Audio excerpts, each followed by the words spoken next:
चलिए आइए बातें करते हैं कि कैसे होता है रिंग एक्सपांसन। पेन सभी के डाउन होने चाहिए, ठीक है। जब तक समझ में नहीं आएगा तब तक कोई मतलब नहीं है। देखिए, मान लीजिए ये हमारे सामने एक कार्बोकेटाइन दिया हुआ है, या तो उठा लो भैया, साइलेंट कर लो।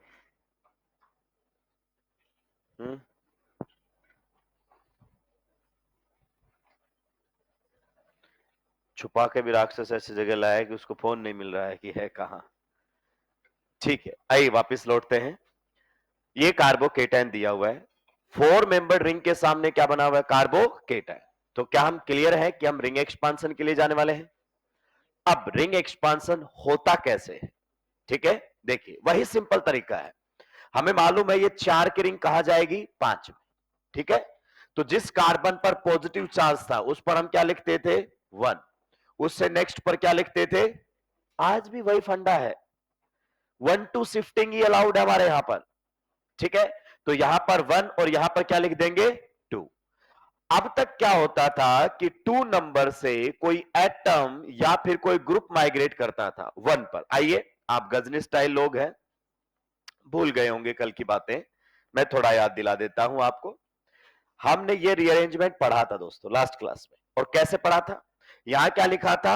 1। और यहां पर बताइए 2 नंबर से ये कहा जा रहा था 1 नंबर पर, और पॉजिटिव चार्ज 1 नंबर से, यही तो हुआ था नॉर्मल।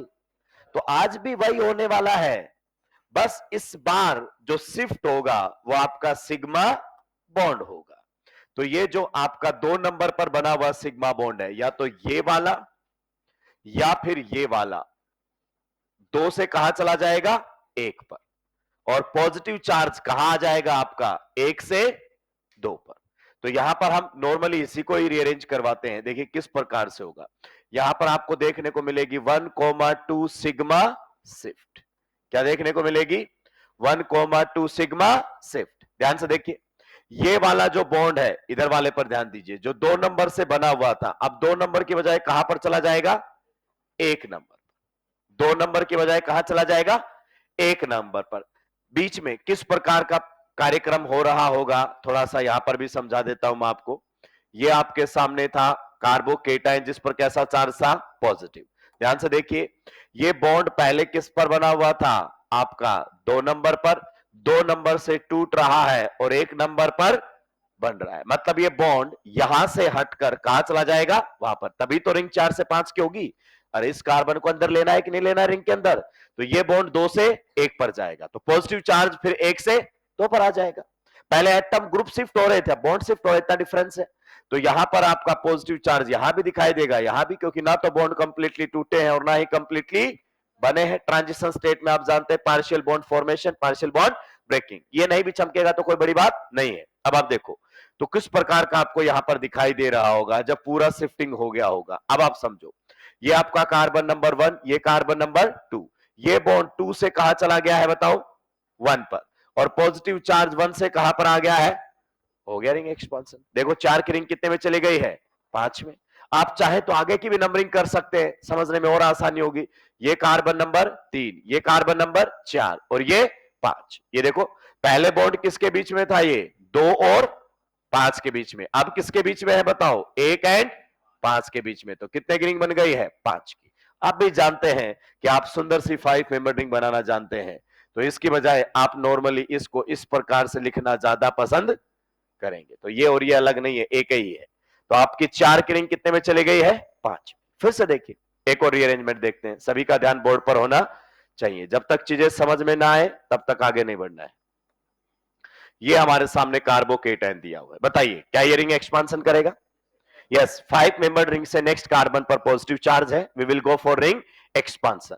तो बताइए कैसे? यहां पर क्या लिख लेते हैं? 1, यहां पर 2। आप यहां भी 3 लिख सकते हो, वहां भी लिख सकते हो, कोई फर्क पड़ने वाला नहीं है। मैं नॉर्मली ऐसे चलता हूं। तो यहां पर 3, यहां पर 4, यहां पर 5, यहां पर 6। बताइए कौन सा बॉन्ड शिफ्ट करवाएंगे?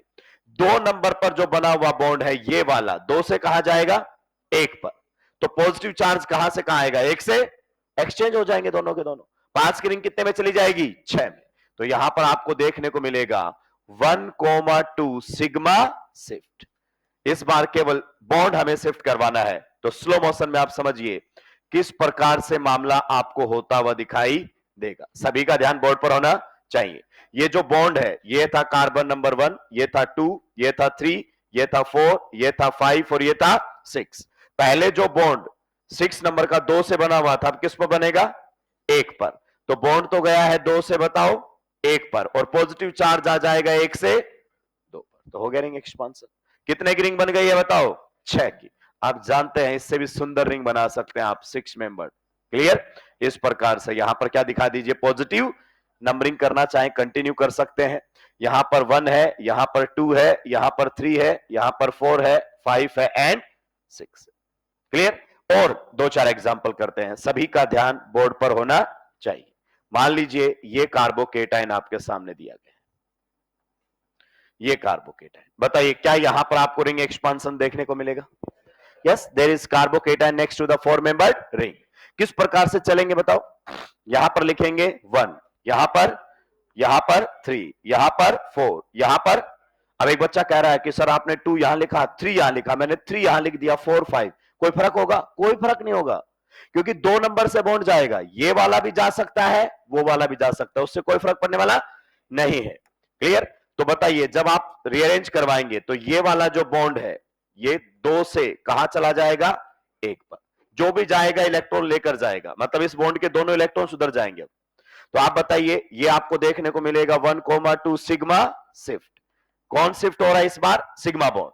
तो बताइए कहां से कहां जा रहा है ये जा रहा है सर 2 से 1 पर। सही बात है कि नहीं है? तो ये आपका चला जाएगा 2 से 1 पर, number 1, number 2, number 3, number 4, number 5।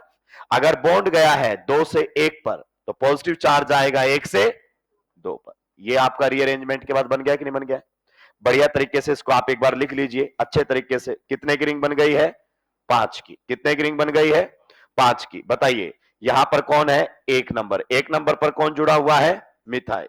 2 number, 2 number पर कैसा चार्ज है? पॉजिटिव। सही बात है। ये 3 नंबर, ये 4 नंबर और ये 5 नंबर। आप बताइए क्या बना हुआ केटायन फर्दर रीअरेंज करना चाहेगा? अभी देखो ये यहां से यहां रीअरेंज हुआ तो ड्राइविंग फोर्स था रिलीफ इन एंगल स्टेट। लेकिन अब बताओ क्या रिंग एक्सपांशन होगा? नहीं, रिंग के ऊपर पॉजिटिव है, रिंग एक्सपांशन तो, लेकिन ये रीअरेंज तो कर सकता है ना। कैसे?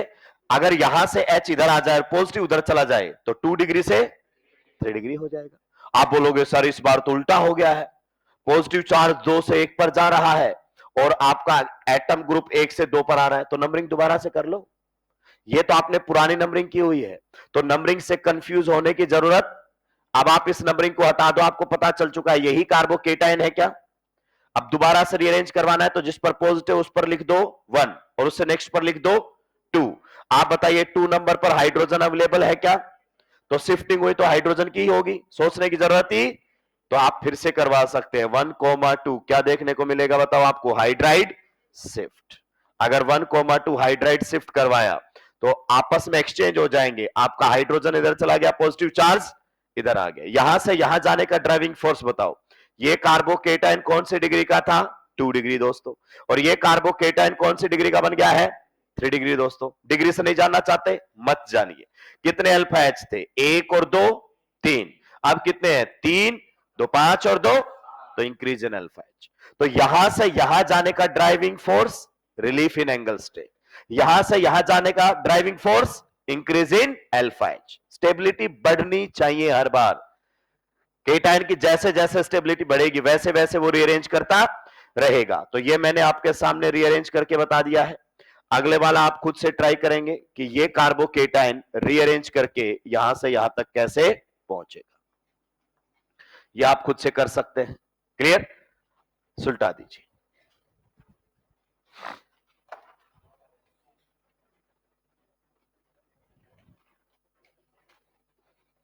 सिग्मा बॉन्ड 2 से, अरे बोलो, सिग्मा बॉन्ड 2 से और पॉजिटिव चार्ज 1 से, हो गया रिंग एक्सपांशन। बस इतना ही है।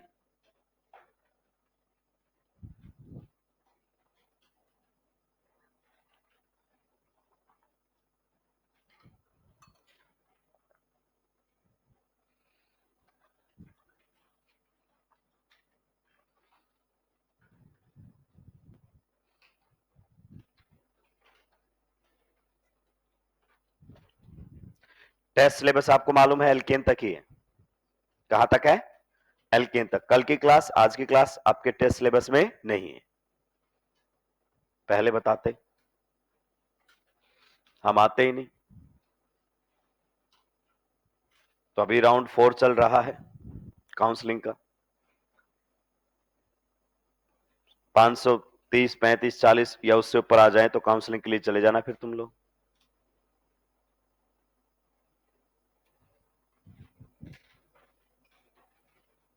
क्योंकि आज का क्लास का भी तो कभी ना कभी तो आएगा। टेस्ट की तैयारी के लिए क्लास कभी भी ना छोड़ें।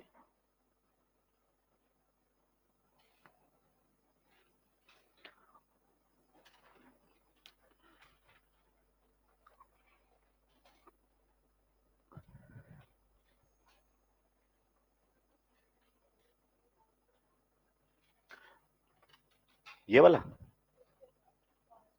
ये बेटा ट्रांजिशन स्टेट का साइन होता है, डबल डेगर साइन बोलते हैं इसको।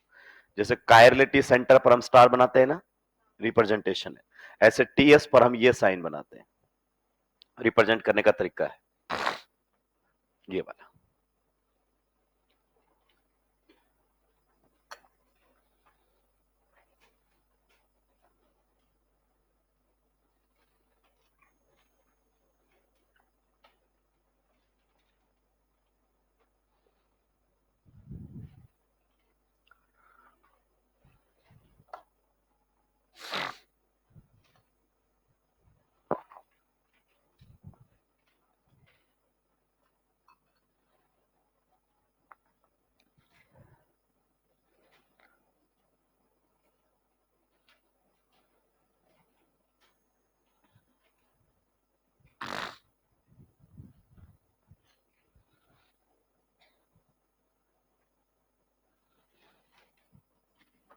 निपटा दिया है क्या?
निपटा दिया है।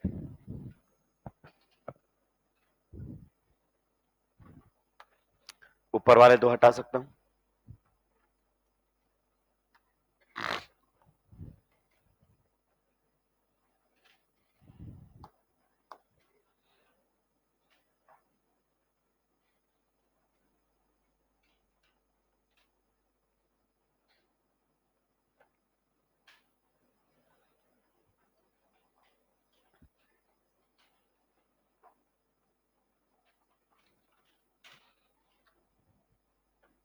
क्या बर्तन धो के है राक्षस तू? है?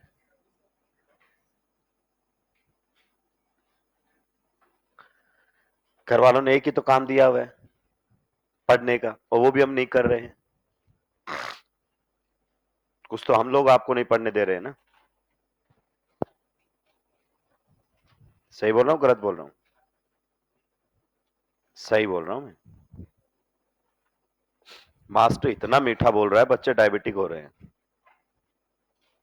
अब सोचिए, ट्रेनर इतना मीठा बोलेगा कौन पढ़ेगा भाई? जब तक डर नहीं होता तब तक पढ़ाई होती ही नहीं है।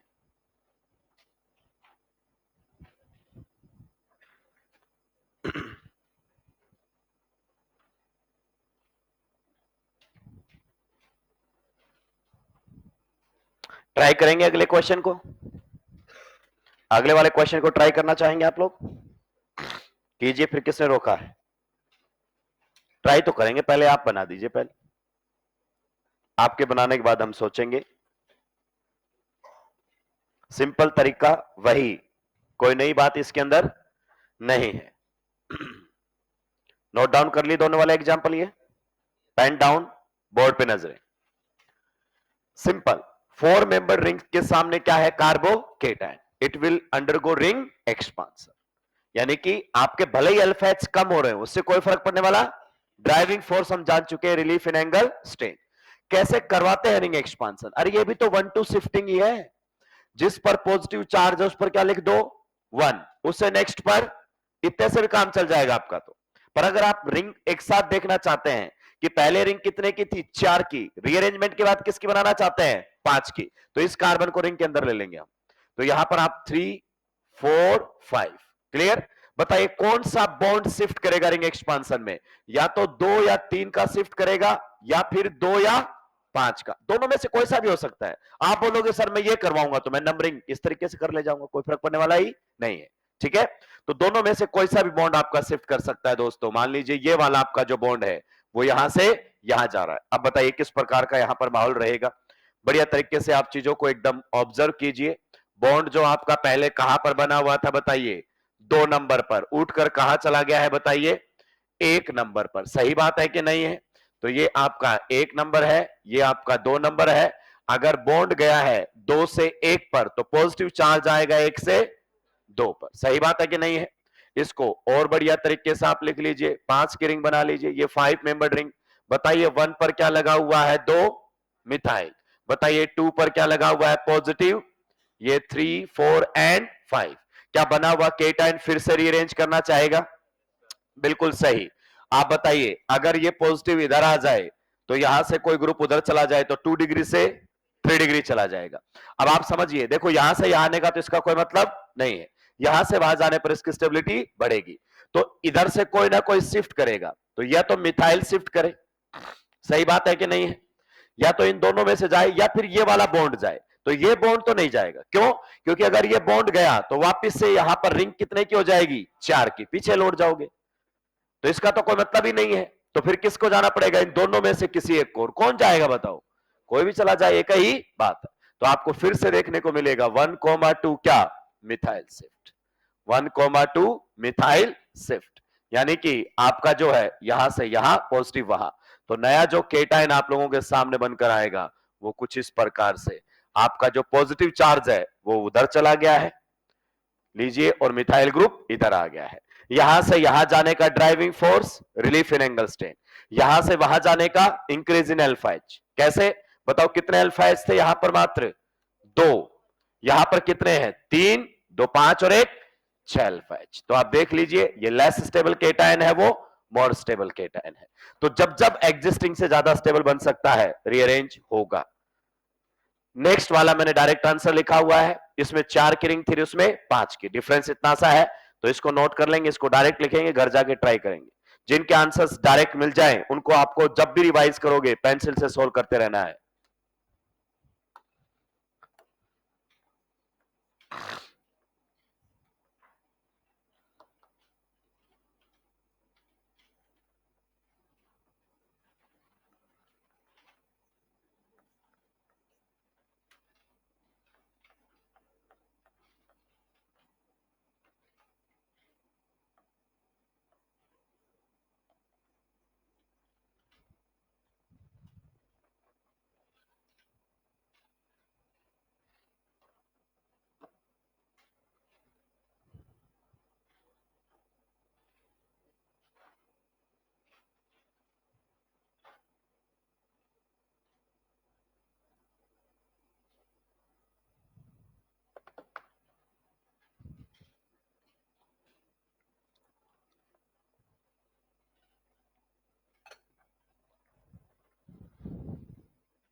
इसका आपको ऑलरेडी आंसर दिया गया है, आपको बताना है यहां से यहां ये कैसे पहुंचेगा। तो जिनके डायरेक्ट आंसर लिखे हुए हैं, तो जब भी आप रिवाइज करो, पेंसिल से लिखो, उसको नोटबुक में लिख रहे हो वापस से इरेज कर दो, या फिर रफ नोटबुक में खुद से सोल्व करो। जब तक एक बार अपने हाथ से क्वेश्चन सोल्व ना कर लें, तब तक आपको क्वेश्चन समझ में नहीं आएगा। मैं आपको खुद कह रहा हूं, आपको लगेगा आपको समझ में आ रहा है, पर आप तभी मानिएगा जब आप खुद से कर पाए।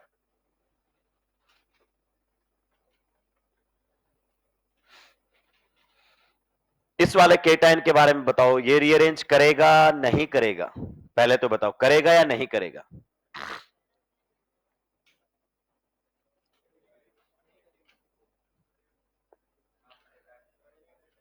करेगा।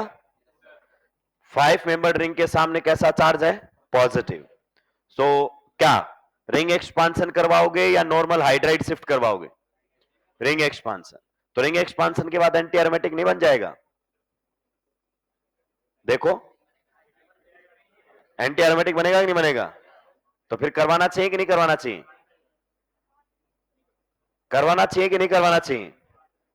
देखिए, इतना दूरदर्शी नहीं होना अपने को।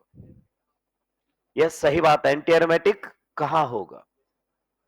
आप में से नहीं सोचा काफी बच्चों ने, क्योंकि आप पहली बार पढ़ रहे हो और अच्छी बात है। ड्रॉप पर पहले मना कर देते हैं, एंटी एरोमेटिक हो जाएगा, आंसर पहले जानते हैं वो। इधर देखिए, यहां पर लिख देता हूं 1, यहां पर 2, 3, 4, 5, 6। पहली बात, इन डबल बॉन्ड को देखकर मत घबराओ, इनसे तुम्हें कद्दू फर्क पड़ने वाला नहीं। आप बताइए, अगर यहां पर ये रीअरेंज करे तो बताओ, 2 वाला जो बॉन्ड है वो 2 से उठकर कहां जाएगा? बताओ, 1 पर। यही तो होता है। तो यहां पर आपको देखने को मिलेगा 1,2 सिग्मा शिफ्ट, यानी कि जो बॉन्ड आपका 2 और 6 के बीच में बन रहा था, अब वो किसके बीच में बनेगा? 1 और 6 के बीच में। समझते जाओ बढ़िया तरीके से। जहां समझ में ना आए बोल देना कि सर ये नहीं चमका, देखो ये डबल बॉन्ड, ये डबल बॉन्ड, ये आपका कौन सा था? 1 नंबर। ये आपका कौन सा था? 2 नंबर। वापिस से सोचो, ये जो बॉन्ड था पहले 2 पर था, अब कहां चला गया है बताइए? 1 पर। तो पॉजिटिव चार्ज 1 से कहां पर आ जाएगा? 2 पर। क्लियर?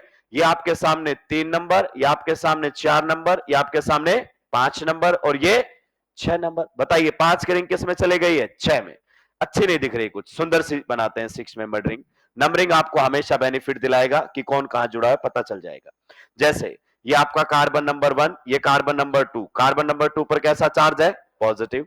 आप बताइए 3, ये 4, ये 5 और ये 6। डबल बॉन्ड किसके बीच में है? 3, 4। और किसके बीच में? 5 एंड 6। अब आंखें खोलो और गौर से देखो, क्या ये आपका एंटी एरोमेटिक बन गया है? कैसी बात कर रहे हो? इस कार्बन की hybridisation sp, so it is non aromatic ना दोस्त, एंटी एरोमेटिक नहीं है। तो कोई दिक्कत की बात? पहले भी तो नॉन एरोमेटिक ही था। तो ये आपका रिंग एक्सपांसन हो गया है, और 5 की रिंग किस में चली गई है? 6 में चली गई।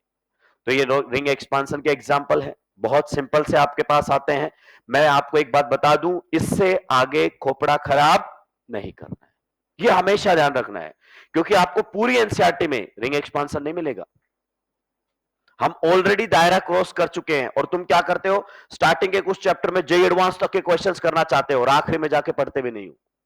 तो बस जितना पढ़ा रहा हूं उससे आगे नहीं बढ़ना है, जब तक 650 प्लस कवर ना कर दो। 650 उससे ऊपर आने लगे, उस दिन मुझे आके बोलना कंटेंट मेरे पास अथा है।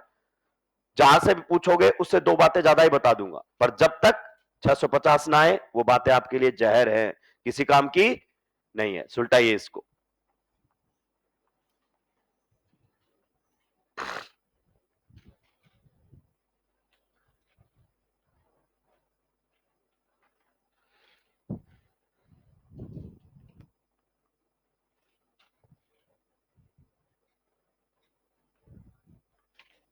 बॉन्ड 2 से रिंग एक्सपांसन में, बॉन्ड 2 से एंड पॉजिटिव चार्ज 1 से, हो गया रिंग एक्सपांसन।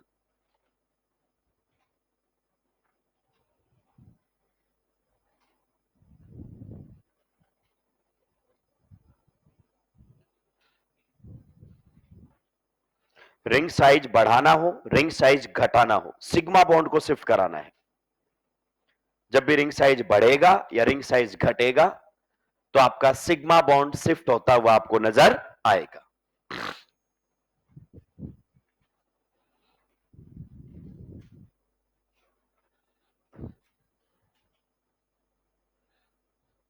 निपटा दिया है। नेक्स्ट रिंग कॉन्ट्रैक्शन, आपको समझ में आ गया होगा। रिंग एक्सपांसन, रिंग का साइज बढ़ना। रिंग कॉन्ट्रैक्शन मतलब रिंग का साइज कम होना। एक मात्र एग्जाम्पल है आपके लेवल पर रिंग कॉन्ट्रैक्शन का। कितना एग्जाम्पल है? एक मात्र। ध्यान से सुन लेना, इस जैसा भी आ जाए तो भी मत करना, यही आए तो ही सोचना। 4 मेंबर्ड रिंग में यहां पर पॉजिटिव चार्ज आ जाए, क्या आप इस कार्बोकेटाइन का नाम बता सकते हो? इस कार्बोकेटाइन का नाम बता सकते हो? साइक्लो ब्यूटाइल केटाइन या फिर कार्बो, यही रिंग कॉन्ट्रैक्शन करेगा। यह नहीं बोलना है जो दुनिया बोलती है 4 की रिंग 3 में, 4 की रिंग, गलत। हर 4 की रिंग 3 में नहीं आएगी। अगर साइक्लोब्यूटाइल केटाइन है तो यह रीअरेंज कर जाता है दोस्तों, और रीअरेंज होकर इस वाले केटाइन में कन्वर्ट हो जाता है। समझाऊंगा कैसे। इस वाले केटाइन में कन्वर्ट हो जाता है, और आप जानते हैं इस केटाइन का नाम क्या है? साइक्लोप्रोपाइल। क्या नाम है? Cyclopropyl methyl cation. कुछ याद आया? साइक्लोप्रोपाइल मिथाइल, जिसे हम सीपीएम कहते थे। क्या कहते थे? 3 मेंबर्ड रिंग के सामने कार्बोकेटाइन हाईली स्टेबल। अभी मैं इसके बारे में थोड़ी सी बातें आपको और बता देता हूं। ये दोनों केटाइन्स इक्विलिब्रियम में रहते हैं। किस में रहते हैं? इक्विलिब्रियम के अंदर रहते हैं, कुछ इस तरीके से। ये इसमें कन्वर्ट होता रहता है और ये वापस इसमें कन्वर्ट होता रहता है। ये टोटल का लगभग 47% होता है और ये 48% होता है। डिफरेंस देख लो आप, 1% से डोमिनेट कर रहा है वो वाला केटाइन इसके ऊपर। इतना ही फर्क है। हम क्या कहते हैं? 3 मेंबर रिंग के सामने कार्बोकेटाइन बन गया, पता नहीं क्या हो गया है। क्या हो गया आपके सामने है, क्योंकि दोनों में डिफरेंस है। नो डाउट यहां पर गजब की स्टेबिलिटी आ रही है। बताया था ना, सिग्मा बॉन्ड हाइपर कर रहा है कार्बन कार्बन का, सीपीएम। पर यहां रिंग 3 की है और यहां रिंग, तो रिंग एंगल स्ट्रेन का भी अपना रोल होता है। तो ये इनके अंदर है, यही केटाइन इसके अंदर जाता है, बाकी के कन्वर्ट करने की कोशिश नहीं करनी। लेकिन सर ये जाता कैसे है? मैं थोड़ी देर पहले भी कुछ लाइनें बोल रहा था। रिंग साइज बढ़ाना है, रिंग साइज घटाना है, तो बॉन्ड शिफ्ट करना है। और बॉन्ड कौन सा होगा? 2 से 1 पर जाएगा। पॉजिटिव चार्ज 1 से 2 पर आएगा। अब मैं आपको बताता हूं कि ये इसमें गया कैसे। रटने की जरूरत ही नहीं है, बिल्कुल सिंपल सा कॉन्सेप्ट। मैंने आपको पहले बताया था, शिफ्टिंग आपको कौन सी करवानी है बताओ? 1 2 हमेशा। अगर मान लीजिए यहां पॉजिटिव चार्ज है तो इसके ऊपर क्या लिख दिया जाएगा बताओ? 1। इस पर क्या लिख देंगे? 2। इस पर 3, इस पर 4। बताइए 2 नंबर से रिंग कॉन्ट्रैक्शन हो या रिंग एक्सपांसन, कौन शिफ्ट करेगा? बॉन्ड। तो ये जो बॉन्ड है 2 नंबर वाला, ये 2 की बजाय कहां जाएगा? 1 पर। और पॉजिटिव चार्ज 1 से, तो यही तो होगा। एक्सपांसन में भी ऐसा ही हो रहा था। तो ये 2 वाला जो बॉन्ड है, जो पहले 2 और 3 के बीच में था, अब ये कहां चला जाएगा बताओ? कहां चला जाएगा? 2 से 1 पर। तो आपको देखने को मिलेगा 1,2 सिग्मा शिफ्ट। सही कह रहा हूं कि नहीं कह रहा हूं? तो बताइए नया केटाइन आपके सामने किस तरीके का बनकर आएगा? बताओ थोड़ा सा मुझे। ये जो बॉन्ड था आपका पहले कहां बना हुआ था? 2 पर। अब कहां बनेगा? 1 पर। अगर ये इधर चला गया तो पॉजिटिव चार्ज 1 से 2 पर। तो यही तो बन गया जो आपने ऊपर बना रखा है, देखो। तो बॉन्ड आपका गया है 2 से 1 पर और पॉजिटिव चार्ज आ गया 1 से 2 पर। तो कौन से केटाइन में आपको रिंग कॉन्ट्रैक्शन की बातें करनी है? साइक्लोब्यूटाइल केटाइन। ये नहीं कहोगे पागल लोगों की तरह कि 4 की रिंग 3 में चली जाएगी। नो। अगर आपके सामने ये केटाइन कभी जीवन में बनकर आ जाए, बताइए क्या इसमें रिंग कॉन्ट्रैक्शन करवा दोगे? नो, नहीं करेगा रिंग कॉन्ट्रैक्शन। हर 4 की रिंग 3 में नहीं जाती है। अब बच्चों के दिमाग में आता है कि आपने कहा 4 की रिंग के आगे केटाइन बने, 5 की बना दो। 5 की के आगे केटाइन बने, 6 की बना दो। तो 3 की के आगे केटाइन बने तो 4 की बनाए कि नहीं बनाए? तो उसका जवाब आप लोगों के सामने है। 3 मेंबर रिंग के सामने क्या है? कार्बो। तो ये रिंग एक्सपांसन करेगा तो ये बनेगा, और ये रिंग कॉन्ट्रैक्शन करेगा तो वो बनेगा। और इक्विलिब्रियम पर किसके अमाउंट ज्यादा है? 1% से ज्यादा ये है। तो इसीलिए 3 मेंबर्ड रिंग के सामने जब केटायन बनता है तो नॉर्मली हम वहां रिंग एक्सपांसन नहीं कर पाते। तो आपके सामने तो एग्जैक्टली यही आए तभी बात करना है, और कोई देगा ही नहीं। और मैं श्योर हूं कि रिंग कॉन्ट्रैक्शन की बातें नीट में नहीं करेगा। अगर वो रिंग कॉन्ट्रैक्शन तक पहुंच गया है ना, तो फिर आगे ऐसे जबरदस्त क्वेश्चन देगा, हाथ लगने वाले नहीं होंगे। नहीं जाता है, जेई एडवांस में नहीं जाता यहां तक रिंग कॉन्ट्रैक्शन पर पढ़ाए जाते हैं, इसलिए मैं आपको बता रहा हूं, तो ज्यादा इसको तवज्जो देने की जरूरत नहीं है। छापी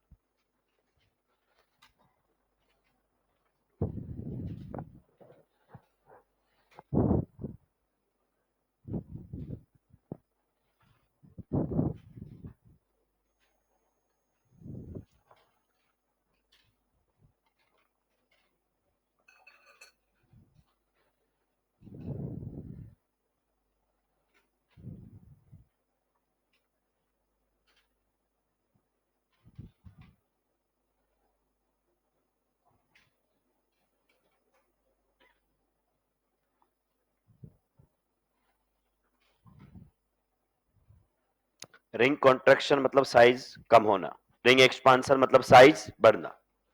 एकमात्र केटायन जो आपको बताया गया है जो रिंग कॉन्ट्रैक्शन करता है, साइक्लोब्यूटाइल केटायन। उस जैसा भी हो तो भी मत सोचना, यही आए तो करना, बस ये केमिस्ट्री है।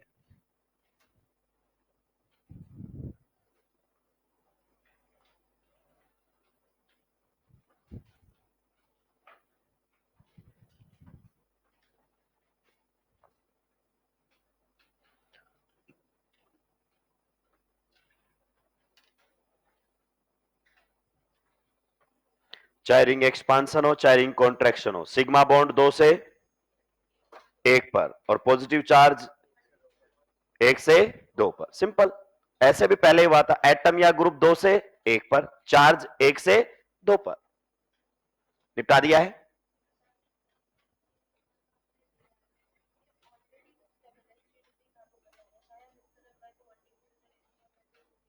ये नहीं करेगा रीअरेंज। हाँ, तो ऐसा नहीं करना ना। कई बार हम बोल देते हैं कि रिंग कॉन्ट्रैक्शन में 4 की रिंग किस में चली जाएगी, 3 में। हमेशा नहीं होती। तो कभी आपको लगेगी 4 की रिंग के ऊपर पॉजिटिव चार्ज है तो इसको भी 3 में ले जाए, ये नहीं जाएगा, क्योंकि आप देखो फर्क कितना है, मात्र 1% का। निपटा दिया है। चलिए अब हम अपने चैप्टर की तरफ लौटते हैं दोस्तों।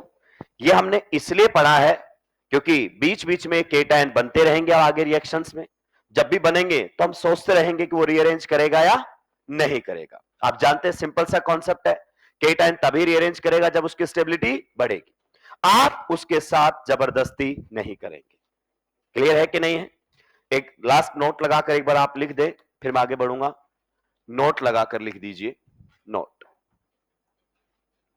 इस तरीके के केटायन जब भी आपके सामने बन जाएं, ये रीअरेंज नहीं करेंगे। डबल बॉन्ड के ऊपर पॉजिटिव चार्ज आ जाए तो फिर वो केटायन रीअरेंजमेंट शो नहीं करता है। सर क्यों, कैसे, ये आपके सिलेबस की बातें नहीं है।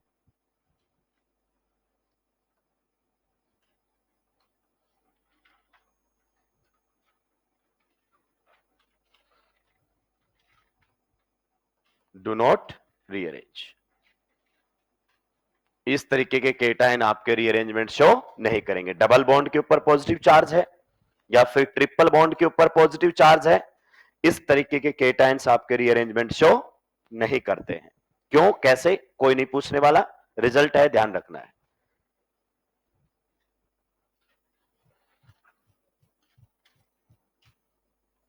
अब हम लौटते हैं हमारे चैप्टर की तरफ, और चैप्टर हमारा कौन है, एल्कीन। जल्दी से निपटा कराइए, इस पर हम ढेर सारी बातें करना चाहेंगे।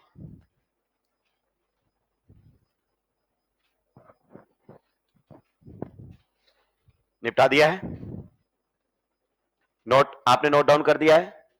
डू नॉट रीअरेंज, इस तरीके के कार्बोकेटाइंस रीअरेंजमेंट शो नहीं करेंगे। अब वापस आते हैं चैप्टर पर। पेन सभी के डाउन होने चाहिए। दोस्तों, कार्बन कार्बन डबल बॉन्ड आपका किसकी तरह ट्रीट किया जाता है? It is treated just like a functional group. इसके बारे में आप जान लीजिए। आपका कार्बन कार्बन डबल बॉन्ड क्या होता है? एक फंक्शनल ग्रुप। और आप जानते हैं इस फंक्शनल ग्रुप का नाम क्या होता है? Alkene. Alkene is a functional group. तो carbon carbon double bond functional group की तरह बिहेव करता है, पहला पॉइंट। दूसरा पॉइंट, आप बताइए ये पाई बॉन्ड पोलर है या नॉन पोलर है? दूसरा point, carbon carbon double bond आपका किसकी तरह काम करेगा? न्यूक्लियोफाइल की तरह। अगर आपको याद हो तो रिएजेंट्स बेसिकली दो टाइप के बताए थे, इलेक्ट्रोफाइल्स एंड न्यूक्लियोफाइल्स जीओसी में। अगर पाई बॉन्ड पोलर है तो इलेक्ट्रोफिलिक नेचर का होगा, और पाई बॉन्ड नॉन पोलर है तो न्यूक्लियोफिलिक नेचर का होगा। कार्बन कार्बन डबल बॉन्ड या कार्बन कार्बन ट्रिपल बॉन्ड किसकी तरह बिहेव करता है? It behave just like a nucleophile. दूसरी बात अगर अपन बात करें तो कार्बन कार्बन डबल बॉन्ड को आप बताइए किसके नाम से भी जाना जाता है? ओलिफिनिक बॉन्ड के नाम से भी जाना जाता है। तो कई बार आपसे पूछता है कि in the given compound how many olefinic bonds are there? तो ओलिफिनिक का मतलब डबल बॉन्ड नहीं, कार्बन कार्बन डबल बॉन्ड। क्यों बोला जाता है इस चैप्टर में आपको समझ में आएगा, हालांकि आप पहली दूसरी क्लास में ही रट लेते हैं, पर इसका मतलब क्या है इस चैप्टर में आपको समझाया जाएगा। पहले हम इस बात पर जानना चाहते हैं कि carbon carbon double bond nucleophile की तरह कैसे काम करते हैं। आप बताइए न्यूक्लियोफाइल्स क्या होते हैं? जो इलेक्ट्रॉन्स देते हैं वो, या जो इलेक्ट्रॉन्स लेते हैं वो? जो इलेक्ट्रॉन्स देते हैं, मतलब इलेक्ट्रॉन रिच स्पीसीज क्या होती है? न्यूक्लियोफाइल। अगर ये न्यूक्लियोफाइल है तो फिर ये कहां से इलेक्ट्रॉन देगा, ये हमें देखना पड़ेगा। आप बताइए न्यूक्लियोफाइल्स के लिए कंपलसरी है क्या वो लोन पेयर ही शेयर करे? न्यूक्लियोफाइल इलेक्ट्रॉन शेयर करता है, वो non bonding electrons that is lone pair भी शेयर कर सकता है, वो इवन बॉन्डिंग इलेक्ट्रॉन्स को भी शेयर कर सकता है। Sir what do you mean by bonding electrons? मतलब बॉन्ड के, सिग्मा के भी और पाई के भी। तो आपको हिंट लग रहा होगा कि इसके न्यूक्लियोफिलिक होने का कारण है ये अपने पाई इलेक्ट्रॉन शेयर करता है रिएक्शन में। क्या कौन से इलेक्ट्रॉन शेयर करता है? पाई। ऐसा क्यों करता है सर कोई कार्बन कार्बन डबल बॉन्ड? आइए जानते हैं। जैसे कार्बन कार्बन डबल बॉन्ड के बारे में बात करना चाहें तो आप जानते हैं यहां कार्बन कार्बन में एक तो कैसा बॉन्ड है? सिंगल, और एक कैसा है? डबल, मतलब पाई। एक तो है सिग्मा और एक क्या है? इसमें एक तो आपका सिग्मा बॉन्ड है और एक इसमें कौन सा है? पाई। तो ये पाई वाला इलेक्ट्रॉन शेयर करता है। कारण अभी आपको बताया जा रहा है कि जो पाई बॉन्ड होता है वो बनता है आपकी कौन सी वाली ओवरलैपिंग से? बताओ, साइडवेज ओवरलैपिंग से या फिर कोलैटरल ओवरलैपिंग से? आप बताइए कार्बन कार्बन के बीच में दो बॉन्ड है, एक तो कौन सा बॉन्ड है? सिग्मा, जो कि कैसा बॉन्ड होता है? स्ट्रॉन्ग। और एक कौन सा बॉन्ड है बताइए? पाई, जो कि कैसा बॉन्ड होता है? वीक। ये जो पाई इलेक्ट्रॉन है, या कई बार हम इसको पाई इलेक्ट्रॉन क्लाउड भी बोल देते हैं, इन पर इन दोनों कार्बन का न्यूक्लियस का कंट्रोल कम होता है, इसीलिए आपका पाई बॉन्ड वीक भी होता है। और इन सिग्मा वालों पर कंट्रोल ज्यादा है। क्यों? क्योंकि ये जो सिग्मा इलेक्ट्रॉन्स हैं ये दोनों न्यूक्लियस के क्लोज है, आप देखो डिस्टेंस में, और इनकी डिस्टेंस न्यूक्लियस से क्या है? ज्यादा। तो यहां पर इन न्यूक्लियस का होल्ड इतना ज्यादा नहीं होता जितना सिग्मा वाला पर होता है। इसका मतलब ये जो आपके पाई इलेक्ट्रॉन्स हैं ये कैसे हैं? ये आपके सामने है लूजली बॉन्डेड पाई इलेक्ट्रॉन्स। क्या है? Loosely bonded pi electrons. मतलब इन पाई इलेक्ट्रॉन्स पर आपके कार्बन के न्यूक्लियस का कंट्रोल इतना ज्यादा नहीं है। तो किसी को अगर जरूरत है तो समय आने पर इन पाई इलेक्ट्रॉन्स को चुराया जा सकता है। मतलब कोई इलेक्ट्रोफाइल आया जिसको इलेक्ट्रॉन्स की जरूरत है तो इन पाई इलेक्ट्रॉन्स को वो चुरा सकता है यहां से। यानी कि ये आपके इलेक्ट्रॉन्स हैं लूज, रिएक्शन में हो जाएंगे यूज। जब भी इलेक्ट्रोफाइल आएगा ये अपने पाई इलेक्ट्रॉन शेयर करेगा। तो आपसे क्वेश्चन पूछेगा कि एल्कीन्स आपके न्यूक्लियोफाइल की तरह क्यों बिहेव करते हैं? Because they have loosely bonded pi electrons. In pi electrons की वजह से ये किसकी तरह बिहेव करते हैं? न्यूक्लियोफाइल की तरह। तो जैसा हमने बेस पढ़ा था, हमें पता है कि अलग अलग बेस होते हैं, पर क्या सभी की बेसिक स्ट्रेंथ सेम होती है? नो। तो पहला पॉइंट मैंने आपको क्लियर किया कि आपके एल्कीन्स किसकी तरह बिहेव करती हैं? न्यूक्लियोफाइल। क्यों? Because they have loosely bonded pi electrons. इन्हीं की वजह से ये किसकी तरह बिहेव करेंगे? न्यूक्लियोफाइल की तरह। कभी असर्शन रीजन में क्वेश्चन आ जाए why alkenes behave as nucleophiles? Because they have loosely bonded pi electrons. अब मान लीजिए अलग अलग एल्कीन आपके सामने रख दी जाए तो क्या सभी की न्यूक्लियोफिलिसिटी यानी कि न्यूक्लियोफिलिक स्ट्रेंथ सेम होगी कि अलग अलग होगी? आइए मैं आपसे कुछ क्वेश्चंस करता हूं दोस्तों। बताइए अमोनिया इज बेस और नॉट? वाटर इज बेस और नॉट? दोनों बेसिक नेचर के हैं, दोनों लोन पेयर शेयर कर सकते हैं, but which one is a better base? Ammonia. यानी कि दोनों इलेक्ट्रॉन शेयर करते हैं, पर दोनों के इलेक्ट्रॉन शेयर करने की एबिलिटी अलग अलग है। तो एल्किन्स न्यूक्लियोफाइल तो हैं, पर क्या सभी एल्किन्स का न्यूक्लियोफिलिक नेचर सेम होगा? यानी कि पाई इलेक्ट्रॉन्स को शेयर करने की टेंडेंसी सेम होगी? तो उसको जरा हम चेक कर लेते हैं किस प्रकार से, जरा ध्यान से सुनिए। ये आपका क्या है? Carbon carbon double bond. सही बात है कि नहीं है? इसमें आप देखिए हमने यहां पर लगा दिए हैं हाइड्रोजन्स। क्या लगा दिए हैं? हाइड्रोजन्स। यानी कि टेक्निकली ये कौन हो गई आपकी? इथीन। कौन हो गई है? इथीन। अगर मैं H हटा दूं, क्या हटा दूं? H हटाकर मान लीजिए मैं कोई ऐसा ग्रुप लगा देता हूं जिसका नेचर कैसा है? Electron donating. आप बताइए, electron donating group basic strength को बढ़ाते थे कि घटाते थे? इलेक्ट्रॉन डोनेटिंग बढ़ाते थे। तो बेसिक स्ट्रेंथ ही न्यूक्लियोफिलिक स्ट्रेंथ मान सकते हो अभी। तो अगर आपने डबल बॉन्ड पर कोई इलेक्ट्रॉन डोनेटिंग ग्रुप लगा दिया है तो इस पाई बॉन्ड के इलेक्ट्रॉन देने की एबिलिटी बढ़ जाएगी। अभी समझाऊंगा। और गलती से अगर आपने डबल बॉन्ड पर कैसा ग्रुप लगा दिया है बताइए? Electron withdrawing. तो electron withdrawing group double bond से इलेक्ट्रॉन अपनी तरफ खींचेगा। अब सोचिए, जब ये खींचेगा तो दूसरे को कैसे देगा? तो इलेक्ट्रॉन विड्रॉइंग ग्रुप के लगने से इसकी न्यूक्लियोफिलिसिटी कम हो जाएगी और डोनेटिंग के लगने से न्यूक्लियोफिलिसिटी बढ़ जाएगी। तो ये आपको एक ट्रेंड देखने को मिलेगा। किसका? न्यूक्लियोफिलिसिटी का। किसका? न्यूक्लियोफिलिसिटी का। अरे न्यूक्लियोफिलिसिटी का मतलब समझते हो? मतलब इन दोनों में से which one is better nucleophile? This one. इन दोनों में से which one is better nucleophile? This one. Sir थोड़ा सा समझाइए, ऐसे बातें समझ में नहीं आती। आइए कुछ न्यूक्लियोफिलिसिटी के हम ट्रेंड देखते हैं जिसमें आपको चीजें आसानी से क्लियर हो जाएंगी। मान लीजिए आपके सामने एक तो ये एल्कीन गिवन है, ये एल्कीन गिवन है। दूसरी आप लोगों के सामने ये एल्कीन गिवन है। ध्यान से सुनते जाना दोस्तों, रटने की जरूरत ही नहीं है। तीसरा आपके सामने ये एल्कीन गिवन है और मैं आपसे पहला सवाल करता हूं, क्या ये सभी न्यूक्लियोफाइल्स हैं? यस। सभी में नॉन पोलर पाई बॉन्ड है, सभी एल्कीन्स हैं, सभी न्यूक्लियोफाइल्स हैं। तो क्या सभी की न्यूक्लियोफिलिक स्ट्रेंथ सेम है? नहीं। अब जानते हैं यहां पर चारों के चारों H है, यहां H को हटाकर मिथाइल लगाया गया है तो इससे इसकी न्यूक्लियोफिलिसिटी पर फर्क पड़ेगा। अब ये ग्रुप कैसा है चलिए पहचानते हैं। यहां पर आपका CH3 ग्रुप मौजूद है, एल्काइल ग्रुप। बताइए डबल बॉन्ड के साथ क्या करता हुआ नजर आएगा? हाइपर कॉन्ज्यू प्लस H। डोनेटिंग या विड्रॉइंग? अरे डोनेटिंग या विड्रॉइंग? तो न्यूक्लियोफिलिसिटी बढ़ेगी। सर थोड़ा सा बता सकते हो कैसे बढ़ेगी? अरे हाइपर कॉन्जुकेशन पढ़ चुके हो मेरे भाई, अब आपको नहीं पूछना चाहिए इस तरीके की बातें।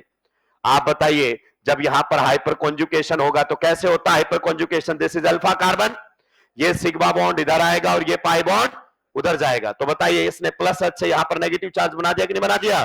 तो ये सिग्मा बॉन्ड के थ्रू इलेक्ट्रॉन डोनेट कर रहा है, इलेक्ट्रॉन डेंसिटी को बढ़ा रहा है, न्यूक्लियोफिलिसिटी को बढ़ा रहा है। तो प्लस वाले न्यूक्लियोफिलिसिटी बढ़ाते हैं और माइनस वाले घटाते हैं।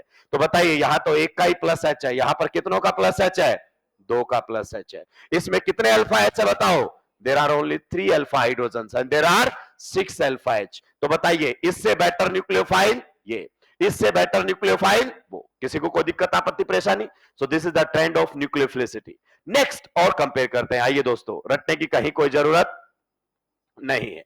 ये कार्बन कार्बन डबल बॉन्ड, यहां पर CH3 जुड़ा हुआ है, क्लियर? ये आपका कार्बन कार्बन डबल बॉन्ड, यहां पर हमने किसको जोड़ा हुआ है बता दीजिए? OH। यहां पर ये आपका कार्बन कार्बन डबल बॉन्ड और यहां पर हमने किसको जोड़ा हुआ है? NH2, clear? तो आप देखते हैं इनकी न्यूक्लियोफिलिसिटी पर क्या फर्क पड़ता है। तो यहां पर तो आपका लगा हुआ ग्रुप, बताओ कैसा इफेक्ट दिखा रहा है डबल बॉन्ड के ऊपर? Plus H। यहां पर बताइए ये ग्रुप कैसा इफेक्ट दिखा रहा है डबल बॉन्ड पर? Plus R। लोन पेयर से रेजोनेंस करेगा कि नहीं करेगा? तो ये प्लस R लगा रहा है। सही बात है कि नहीं है?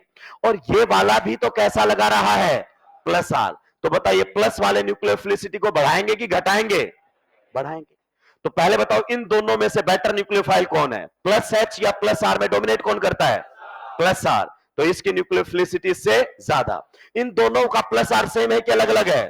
अलग अलग। NH2 का प्लस R ज्यादा होता है एज कंपेयर टू OH। तो ये आपका न्यूक्लियोफिलिसिटी का ऑर्डर आ गया कि नहीं आ गया? तो रटने की जरूरत ही नहीं है। और आप सोचिए अगर मैं माइनस वाला लगा देता, क्या लगा देता गलती से? माइनस वाला। तो आप बताइए माइनस वाला आपकी न्यूक्लियोफिलिसिटी को बढ़ा रहा होता कि घटा रहा होता? आप बताइए यहां पर कैसा इफेक्ट लग रहा है इसका, माइनस आर। ये बोलता है दूसरों को कहा मुझे इलेक्ट्रॉन दे दो। Polar pi bond breaks towards more EN. आपको बताया था जीओसी में एक नॉन पोलर पाई बॉन्ड हो और एक पोलर पाई बॉन्ड हो, तो रेजोनेंस में नॉन पोलर किसकी तरफ जाएगा, पोलर की तरफ। तो इसके तो इलेक्ट्रॉन्स यही मांग लेगा, तो ये दूसरों को कहां से इलेक्ट्रॉन देगा। तो अगर माइनस वाला लगेगा तो आप जानते हैं आपकी न्यूक्लियोफिलिसिटी कम कर देगा, प्लस वाला लगेगा तो न्यूक्लियोफिलिसिटी बढ़ा देगा। आइए दोस्तों और अच्छे की तरफ चलते हैं, जरा ध्यान से चीजों को समझने की कोशिश करते हैं। यहां पर मान लीजिए हमारे सामने ये गिवन है, इस तरीके से चीजों को थोड़ी सी समझने की कोशिश करेंगे। ये हमारे सामने गिवन है। दूसरा हमारे सामने ये दिया हुआ है यहां पर OCH3 डबल बॉन्ड। क्लियर। इन दोनों में हमें कंपेयर करना है which one is a better nucleophile, which one is a better nucleophile, इन दोनों में से। आप बताइए यहां पर अगर अपन देखें तो बेंजीन अपना कौन सा इफेक्ट लगा रहा है, बताइए, प्लस आर। कौन सा इफेक्ट लगा रहा है, प्लस आर। और बताइए ऑक्सीजन पर भी क्या है, लॉन, ये भी कैसा इफेक्ट लगा रहा है, प्लस आर। सही बात है कि नहीं है। आप बताइए इन दोनों में से किसका प्लस आर ज्यादा लगेगा। तो जब एक तो इधर देखो, रटने की जरूरत नहीं है, इसको रेजोनेंस करने के लिए पाई बॉन्ड तोड़ना पड़ेगा ना, और इसको रेजोनेंस करने के लिए कोई बॉन्ड तोड़ने की जरूरत ही, मतलब लोन पेयर वालों का प्लस आर आपके पाई बॉन्ड वालों से ज्यादा होता है। इसका मतलब यहां प्लस आर ज्यादा है और यहां प्लस आर, तो न्यूक्लियोफिलिसिटी का ट्रेंड यही रहेगा क्या। बहुत बढ़िया। नेक्स्ट अगर अपन बात करना चाहें तो सबसे इंपॉर्टेंट पॉइंट आ रहा है अब। आप जानते हैं दोस्तों और आप आगे जानते रहेंगे कि हैलोजेंस में सदा दोगलापन चला आया है। हैलोजेंस में क्या होता है, दोगलापन। हैलोजेंस के कुछ डिसीजन कुछ लेता है, कुछ डिसीजन कुछ। हैलोजेंस की पहली बात, इनका प्लस आर पर माइनस आई डोमिनेटिव होता है। क्या आप इस बात से वाकिफ हैं। अगर आप ये जानते हैं तो बहुत आसानी से कंपेयर कर पाएंगे। अगर मान लीजिए दोनों आपके सामने रख दिए जाएं तो यहां पर तो हाइड्रोजन्स हैं जिनका कोई मतलब ही, यहां हेलोजन है। आप बताइए क्लोरीन राइट नाउ कितने इफेक्ट लगा रहा होगा, दो। एक तो लोन पेयर से कौन सा इफेक्ट, प्लस आर। सही बात है कि नहीं है। और एक सिग्मा बॉन्ड के थ्रू बताओ कौन सा इफेक्ट, सिग्मा बॉन्ड के थ्रू कौन सा इफेक्ट, माइनस आई। आप बताइए हैलोजेंस के केस में प्लस आर और माइनस आई दोनों लग रहे हो तो डोमिनेटिव कौन सा है, तो डोमिनेटिव इफेक्ट यही रहेगा क्या। इट मींस इसका प्लस आर पर कौन डोमिनेट करेगा, माइनस आई। तो मैं हैलोजन को ओवरऑल क्या मानूं, इलेक्ट्रॉन डोनेटिंग मानूं कि electron withdrawing, electron withdrawing. Electron withdrawing nucleophilicity को बढ़ाएंगे कि घटाएंगे, तो बताओ ये आपका कौन है, बताइए, इथीन। कौन है, इथीन। और ये आपका कौन है, विनाइल क्लोराइड। आप बता दीजिए दोनों में से which one is better nucleophile, which one is better nucleophile, कौन सा बेटर न्यूक्लियोफाइल है, इथीन। तो ये आपको न्यूक्लियोफिलिसिटी के ट्रेंड देखने को मिलेंगे, यानी कि आपकी एल्कीन्स किसकी तरह बिहेव करती हैं, न्यूक्लियोफाइल की तरह। क्या उनकी न्यूक्लियोफिलिसिटी सभी की सेम होगी, नहीं। अगर डबल बॉन्ड पर इलेक्ट्रॉन डोनेटिंग ग्रुप लगा है तो उसकी न्यूक्लियोफिलिसिटी बढ़ जाएगी, और डबल बॉन्ड पर अगर इलेक्ट्रॉन विड्रॉइंग ग्रुप लगा है तो उसकी न्यूक्लियोफिलिसिटी कम हो जाएगी। क्या ये पॉइंट आपको समझ में आया। मैं चाहता तो इसको जीओसी में भी बता सकता था, पर हमें एनसीईआरटी में चैप्टर वाइज चलना है, तो हमें एनसीईआरटी के हिसाब से ही चलना पड़ेगा। चलिए जल्दी से सुलटाएंगे, आगे बढ़ो। Statement 1, alkenes are nucleophilic in nature, सही है गलत। Statement 2, alkenes have loosely bonded pi electrons, सही है गलत। Statement 2 is the correct explanation of one और नॉट, यस। तो जब आप कॉन्सेप्चुअली स्ट्रांग होंगे ना बेटा, तो आपके असर्शन रीजन के क्वेश्चंस भी बनेंगे, स्टेटमेंट के भी बनेंगे। लेकिन आप तिगड़मबाजी से चलोगे, क्वेश्चंस तो कुछ बन जाएंगे पर स्टेटमेंट आते ही वो आपको निपटाना शुरू करेगा। जितना पढ़ो ऑथेंटिक तरीके से पढ़ो, लैंग्वेज मस्ट बी ऑथेंटिक। जैसी क्लास में है वैसी एग्जामिनेशन सेंटर में दिखाई देनी चाहिए, क्योंकि केमिस्ट्री में थोड़ा सा भी बदलाव हुआ और साफ हो जाएंगे।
बिकॉज की स्पेलिंग वही व्हाट्सएप वाली थोड़ी लिख दी है मैंने,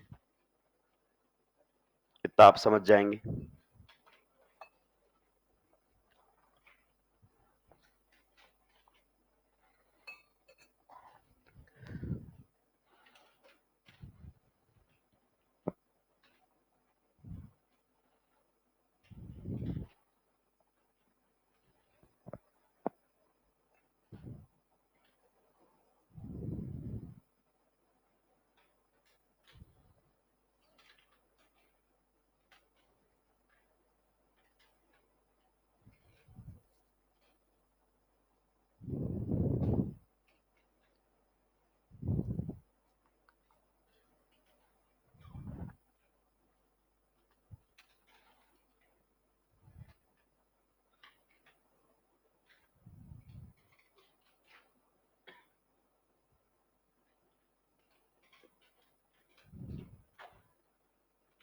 निपटा दिया है।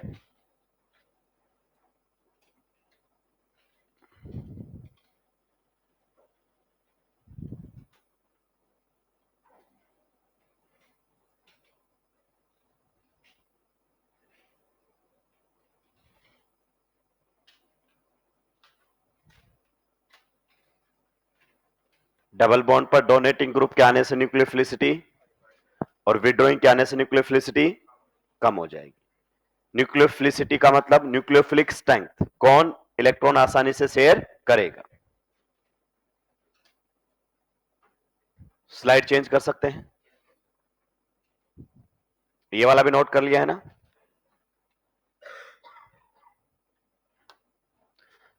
यहां पर आप लिख सकते हैं कंपैरिजन ऑफ न्यूक्लियोफिलिसिटी।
सुलटा दिया है क्या। हेलोजेंस प्लस आर और माइनस आई दोनों लगा रहे हो तो डोमिनेटिव इफेक्ट प्लस आर और माइनस आई में हेलोजेंस का डोमिनेटिव इफेक्ट माइनस आई। ओवरऑल इलेक्ट्रॉन डोनेटिंग और विड्रॉइंग, ओवरऑल इलेक्ट्रॉन डोनेटिंग और विड्रॉइंग, बिल्कुल सही। क्या ये बात हम पहली बार पढ़ रहे हैं। ये बात हम पहले भी पढ़ चुके हैं, हेडिंग लगाई थी अब नॉर्मल बिहेवियर ऑफ हेलोजेंस, और comparison of R H and I में भी बताया था कि हेलोजेंस आपके लेवल पर मात्र एक ऐसे एक्सेप्शनल केस है जहां उनका प्लस आर पर माइनस आई डोमिनेटिव होता है, बाकी के केस में प्लस आर ही डोमिनेटिव होता है।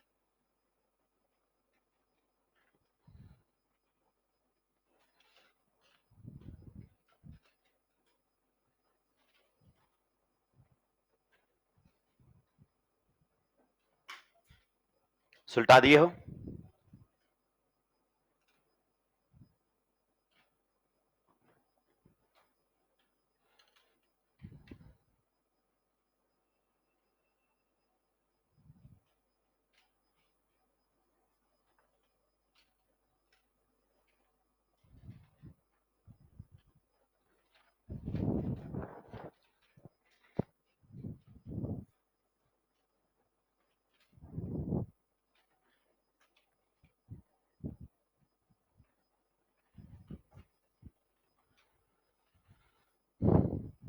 सुलटा दिया है।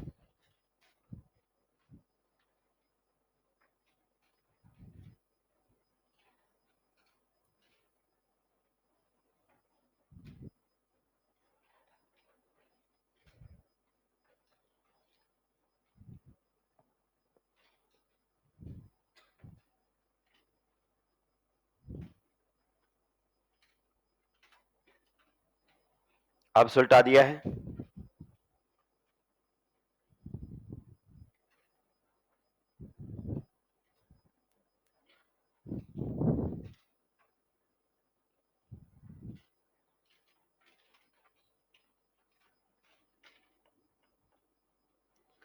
प्लस आर फिनाइल से ज्यादा किसका लगता है? लोन पेयर वालों का, चाहे वो OH हो,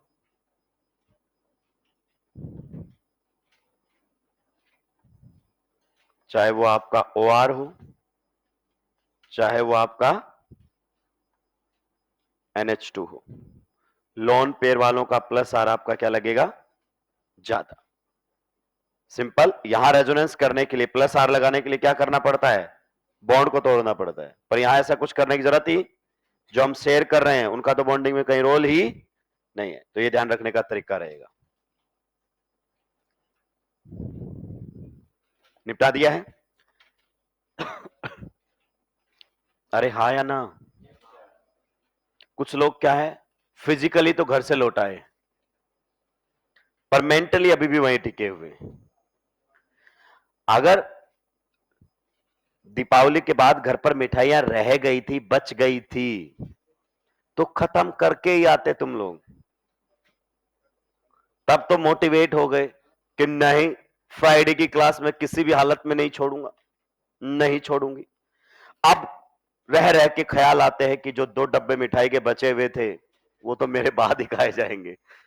मैं तो उनको सुलटा ही नहीं पाया। घर वाले रोज वीडियो कॉल करके बताते हैं, देख तू तो चला गया, ये तो अभी भी बचा हुआ है, अभी ये भी बचा हुआ है, कुछ अभी भी छठ पूजा की तैयारी में लगे हुए। तो निपटा के आते मेरे भाई, कम से कम एक जगह तो रह पाते।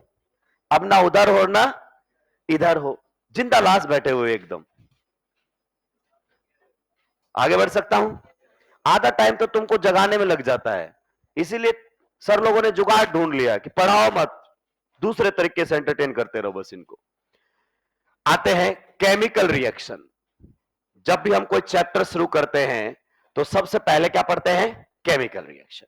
Chemical reactions of alkenes, chemical reactions of alkenes. अब आपको पहचानना आसान रहेगा, क्योंकि फंक्शनल ग्रुप आते ही वो आपको बताने लगेगा कि वो किस तरीके से रिएक्ट कर सकता है।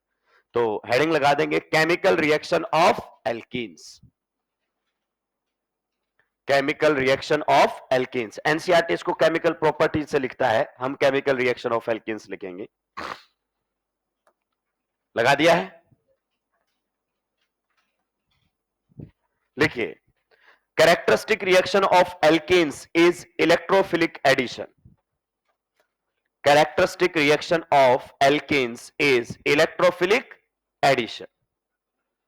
Characteristic reaction of alkenes is electrophilic addition. Characteristic reaction of alkenes is electrophilic addition. देखिए, alkenes टेक्निकली 3 तरीके की रिएक्शन दिखाएगा। पहली रिएक्शन रहेगी इलेक्ट्रोफिलिक एडिशन। कौन सी रहेगी? Electrophilic addition reactions, electrophilic addition reactions. दूसरा, ये आपको दिखाता हुआ आएगा free radical addition reaction, free radical addition reactions, free radical addition reactions. ठीक है? ऊपर वाले को इन शॉर्ट आप क्या बोल देते हैं बताइए? EAR, electrophilic addition reactions. ना बोले तो ज्यादा अच्छा रहेगा, पूरा बोलेंगे इलेक्ट्रोफिलिक एडिशन। दूसरे वाले को आप क्या बोल देते हैं? Free radical addition reaction, free radical addition reaction, फरार। क्लियर? कुछ तो यही एंजॉय कर जाते हैं, फरार फरार, बस हो गया उनका आज का नाम मोटी पूरा। तो इसलिए मैं कहता हूं उस नौटंकी के पीछे ना जाए, पूरा बोलेंगे फ्री रेडिकल एडिशन। आप देखिए ध्यान से, दोनों में ही वर्ड इन्वॉल्व हुआ है एडिशन। मैं इनको अंडरलाइन क्यों कर रहा हूं? क्योंकि देखना एकदम आसान बना दूंगा रिएक्शंस को यहां से। तीसरी जो रिएक्शन हमारे सामने रहेगी, that is free radical substitution reaction, free radical substitution reactions. आप जाने अनजाने में ये रिएक्शन पढ़ चुके हैं दोस्तों। फ्री रेडिकल सब्स्टिट्यूशन रिएक्शंस, इसको हम क्या बोल देंगे बताइए in short? Free radical substitution reaction, FR SR. तो यही चलता रहता है, फरार एफआर एसआर।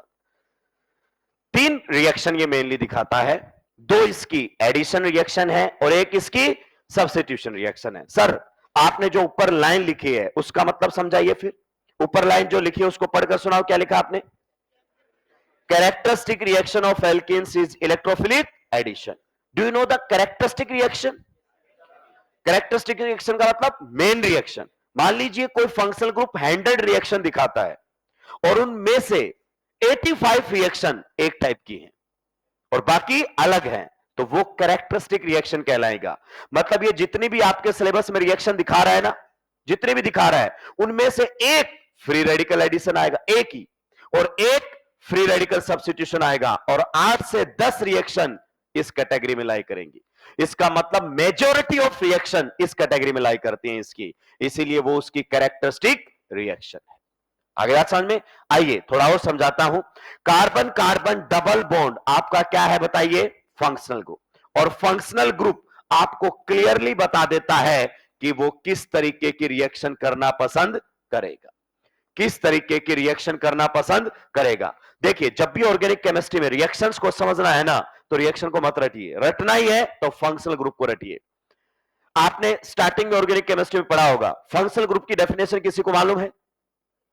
वो स्टार्टिंग में बताते हैं हम, आपको आइडेंटिफिकेशन भी पढ़ाई गई होगी कि ये फंक्शनल ग्रुप होते हैं, आपने उनको याद भी किया होगा क्योंकि उनके बिना तो आप नाम भी नहीं लिख पाओगे किसी कंपाउंड का। तो क्या होता है functional group? Yes, functional group is the most reactive part of the organic compound और that part of the molecule which decide its chemical properties.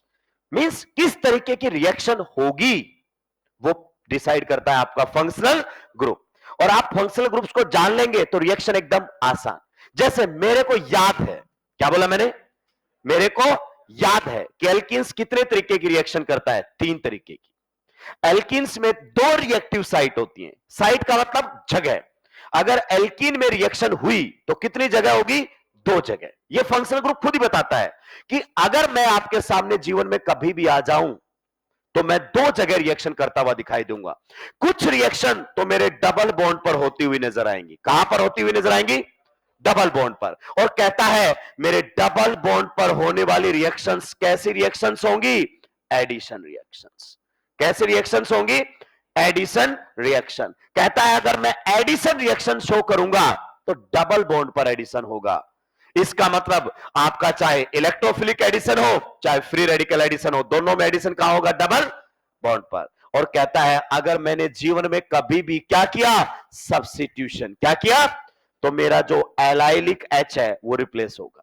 मतलब कार्बन कार्बन डबल बॉन्ड से नेक्स्ट कार्बन पर लगा हुआ एच भी replace हो सकता है। तो एडिशन के लिए रिएक्टिव साइट कौन है? Double bond. और सब्स्टिट्यूशन के लिए रिएक्टिव साइट कौन है? डबल बॉन्ड से नेक्स्ट कार्बन। तो ये वाली जो साइट है ना, ये वाला आपका साइट है किसके लिए बताइए? फ्री रेडिकल सब्स्टिट्यूशन के लिए।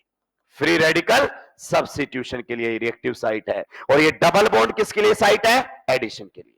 तो अगर आपको क्लियर हो चुका है कि एडिशन होगा तो डबल बॉन्ड पर होगा, और आपको क्लियर हो चुका है सब्स्टिट्यूशन होगा तो डबल बॉन्ड से नेक्स्ट कार्बन पर होगा। और कैसे होगा? उसका एच हटकर कोई लग जाएगा। तो सब्स्टिट्यूशन होगा आपके कौन से वाले कार्बन पर? मैंने एल्केन में भी बताया था आपको, इस वाले कार्बन को हम कौन सा कार्बन बोलते हैं बताओ? Allylic carbon. कौन सा कार्बन बोलते हैं? Allylic carbon. यहां पर आपका सब्स्टिट्यूशन होगा, यहां पर आपका एडिशन होगा। तो फंक्शनल ग्रुप को याद कीजिए दोस्तों, फंक्शनल ग्रुप बताता है आपको कि किस तरीके की रिएक्शन होगी। अब दुनिया की कोई भी एल्कीन आ जाए, दुनिया की इसी तरीके से रिएक्शन करेगा। एडिशन डबल बॉन्ड पर होता हुआ नजर आएगा, सब्स्टिट्यूशन डबल बॉन्ड से नेक्स्ट कार्बन पर होता हुआ नजर आएगा। सर कब होगा एडिशन, कब होगा सब्स्टिट्यूशन? वो जैसे जैसे आगे बढ़ेंगे क्लियरिटी आती जाएगी। तो अगर आपको रटना ही है ना तो ये पॉइंट रटिए, बाकी रटने की जरूरत नहीं है। मैंने बोला जैसा कि मुझे याद है कि एल्कीन्स में कितनी रिएक्टिव साइट होती हैं? 2। एडिशन के लिए डबल बॉन्ड और सब्स्टिट्यूशन के लिए डबल बॉन्ड से नेक्स्ट कार्बन। जैसे आपने जीवन में बहुत सारे फंक्शनल ग्रुप देखे, जैसे आपने डॉग को देखा है, डॉग कुत्ता एक फंक्शनल ग्रुप है। जीवन में कभी ना कभी किसी ना किसी ने आपको बताया होगा पहली बार कि देखो ये भौंकता है और काटता है, ये फंक्शनल ग्रुप है, ये इसका फंक्शन है। फंक्शनल ग्रुप का मतलब क्या काम करता है, फंक्शन क्या है। जैसे एल्कीन एक फंक्शनल ग्रुप है, तो एल्कीन में क्या क्या फंक्शन देखने को मिलेंगे, डबल बॉन्ड पर एडिशन देखने को मिलेगा, और डबल बॉन्ड से नेक्स्ट आपका जो कार्बन है उस पर सब्स्टिट्यूशन, इसीलिए तो इसको फंक्शनल ग्रुप कहते हैं कि इसका फंक्शन ये है। तो डॉग आपका एक फंक्शनल ग्रुप है, और उसका क्या फंक्शन है बताइए, भौंकना। और आप किसी भी ब्रीड का कुत्ता ले आओ, गाना नहीं गाएगा, भौंकेगा और काटेगा। जब भी आपके सामने से कुत्ता आएगा, आपके दिमाग में तुरंत आएगा कहीं काट तो। कभी आपको ऐसा लगेगा कुत्ते को देख के कि कहीं गिटार तो नहीं बजाएगा भी है। तो फंक्शनल ग्रुप को आपको मालूम है कि ये फंक्शनल ग्रुप क्या करता है, ऐसे ही आपको एल्कीन का मालूम होना चाहिए। जैसे आप जा रहे हो और आपके सामने मान लीजिए टाइगर आ जाए, क्या आ जाए, अगर किसी ने आपको बताया है कि ये क्या करता है, तभी ब्रेन से रिफ्लेक्शन आएगा। जिसने टाइगर जीवन में देखा ही पहली बार देख रहा है, वो एकदम बढ़िया उसके सामने यूं खड़ा रहेगा, क्योंकि उसको पता है नहीं ना कि इसका फंक्शन क्या है। लेकिन जिसको पता है किसका फंक्शन, वो चप्पल निकालेगा और दौड़ जाएगा, क्योंकि उसके सामने ज्यादा देर तक आप टिक नहीं, आपको पता है कि वो झपटेगा थोड़ी देर बाद आपके ऊपर, उसका फंक्शन यही है कि वहां पर झपटेगा और आपको सुलटा देगा। मान लीजिए आप जा रहे हैं, आपके बाजू से कोई बैल निकल रहा है, अब जिसको नहीं पता वो मस्त चलेगा, थोड़ी देर बाद उठा के इधर फेंक देगा उसको। लेकिन जिसको पता है कि ये सुलटा, तो ये फंक्शन होते हैं। तो आप फंक्शनल ग्रुप को रटिए, रटना ही है तो। एल्कीन की दो रिएक्टिव साइट होती है, एडिशन डबल बॉन्ड पर, सब्स्टिट्यूशन उससे नेक्स्ट कार्बन पर। अब मैं आपको बताता हूं दोस्तों और बेहतरीन बातें, कौन से फंक्शनल ग्रुप आपके एडिशन कर सकते हैं, क्या कर सकते हैं, addition reaction. Addition reaction, addition का मतलब समझते हो, 3 + 2 = 5, मतलब दो रिएक्टेंट मिलकर क्या हो जाएंगे, एक, मुझे एडिशन कहते हैं। हर कोई एडिशन नहीं कर पाएगा, केमिस्ट्री बहुत आसान है अगर सही शब्दों में समझोगे तो। कौन एडिशन करेंगे ये क्लियर होता है पहले ही, आप वहां जाकर नहीं सोचना है। एडिशन रिएक्शन शो करने के लिए कंपलसरी है कि आपके फंक्शनल ग्रुप में, किसमें, अरे बोलो ना, फंक्शनल ग्रुप में क्या होना चाहिए, पाई बॉन्ड। क्या होना चाहिए, अगर आपके फंक्शनल ग्रुप में पाई बॉन्ड नहीं है, वो कभी जीवन में एडिशन रिएक्शन नहीं कर सकता। एल्केन्स एडिशन रिएक्शन कर सकती है क्या, पाई बॉन्ड ही। बताइए एल्काइल हैलाइड आपके सामने ये दे दे, बताइए क्या ये एडिशन रिएक्शन कर सकता है, पाई बॉन्ड ही। ऐसे सुलटाता है ना, ऐसे सुलटाता है बच्चों को कि पता ही नहीं चलता है, जो आया है वो आता है, जो नहीं आया आज तक वो कभी आता ही नहीं बच्चे को। दे दे रहा 4 example, which of the following will show addition reaction, साफ है वो, क्योंकि उसको एडिशन का बेसिक क्लियर नहीं है। एडिशन रिएक्शन शो करने के लिए कंपलसरी है आपके फंक्शनल ग्रुप में पाई बॉन्ड होना। अब आपको पता चल जाएगा, बताइए ये कंपाउंड आपके सामने कौन सा फंक्शनल ग्रुप है, अल्कोहल। क्या अल्कोहल से एडिशन रिएक्शन शो कर सकते हैं, नो, बिकॉज इसमें पाई बॉन्ड ही एडिशन की प्राइम कंडीशन है, there must be pi bond. और दोस्तों मैं अब आपको कैसे याद दिलाऊं कि पाई बॉन्ड होते हैं कितने टाइप के, 2 टाइप के। कितने टाइप के, 2 टाइप के। एक पाई बॉन्ड होते हैं कैसे, नॉन पोलर, जो कि किस में पाए जाते हैं, कार्बन कार्बन डबल बॉन्ड। और किस में पाए जाते हैं, कार्बन कार्बन ट्रिपल बॉन्ड, यानी कि किस में पाए गए आपके, एल्कीन में।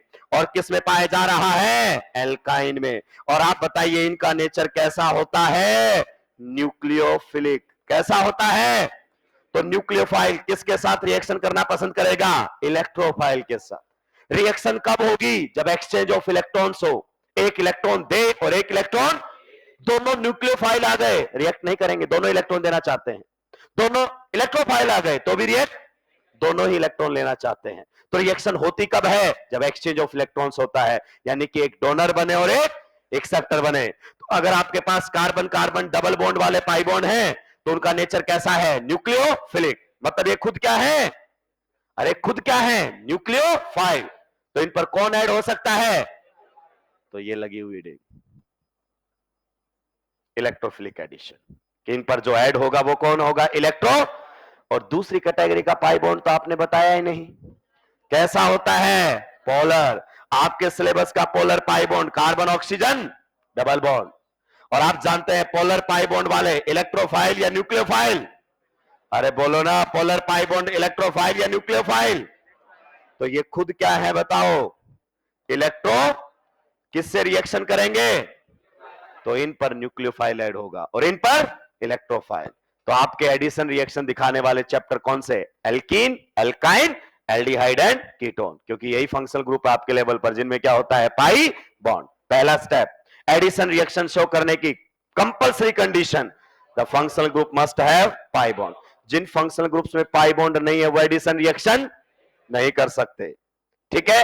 नॉन पोलर पाई बॉन्ड है तो उन पर इलेक्ट्रोफाइल ऐड होगा, क्योंकि वो खुद क्या है? न्यूक्लियोफाइल। अभी बताया ना, एल्कीन इज ए न्यूक्लियो, और पोलर वाले खुद क्या होते हैं? इलेक्ट्रोफाइल। तो किसको ऐड करेंगे अपने ऊपर? न्यूक्लियोफाइल। जितना लिखा उतना छाप आगे बढ़ूंगा।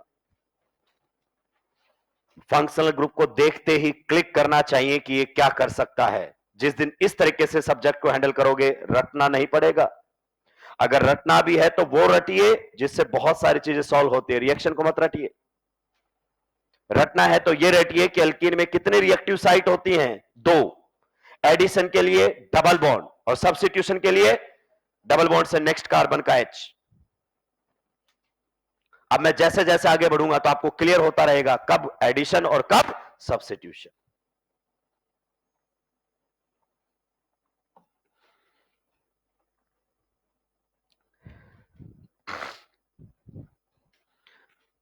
पीटीएम में काफी बच्चे नहीं आए थे, काफी के पेरेंट्स से नहीं आए थे। आए भी थे वो बच्चे बहुत ही सिंसियर थे। हम तो इतने अपने टाइम पर इतने सिंसियर नहीं थे। कितने सिंसियर बच्चे हो गए, पेरेंट्स के साथ आते हैं। ये एक बहुत जेन्युइन क्वेश्चन मैंने देखा बच्चों का, पेरेंट्स के साथ आते हैं कि सर केमिस्ट्री तो सही है, ऑर्गेनिक वाले के सामने है, ऑर्गेनिक तो मस्त है सर, सर दिक्कत तो आईओसी और पीसी में है, केमिस्ट्री में, और थोड़ी फिजिक्स और बायो में भी है। ऑर्गेनिक ऑर्गेनिक मस्त है सर। उठकर किसके पास गए? आईओसी वाले के पास। सर आईओसी तो मस्त है, सारे बन जाते हैं आईओसी के। तो ये जो कम नंबर दिख रहे हैं ना केमिस्ट्री में, ये ओसी और पीसी की वजह से है। वो कैसे करूं सर? थोड़ी देर बाद पीसी वाले के पास गए। पीसी तो सर एकदम जबरदस्त, क्या पढ़ाते हो सर आप, एकदम अल्टीमेट। ओसी और आईओसी की दिक्कत चल रही है। कितना अच्छा बच्चा है देखो, सबको खुश रखता है।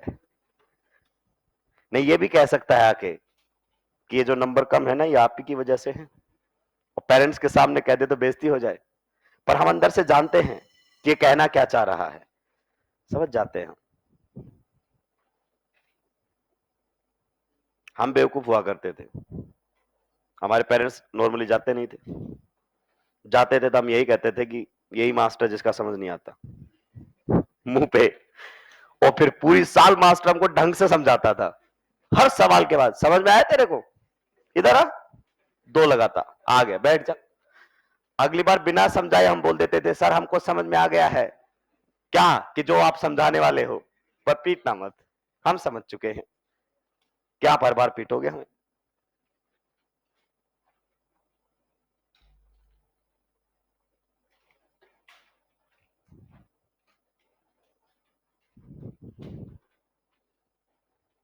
ऐसे तो पढ़ाते थे पहले मास्टर, पहले मैथ वाला पूरा क्वेश्चन सॉल्व करता था, फिर डंडा उठाता था, ऐसे हाथ में घुमाता, फिर पूछता किसको समझ में नहीं आया।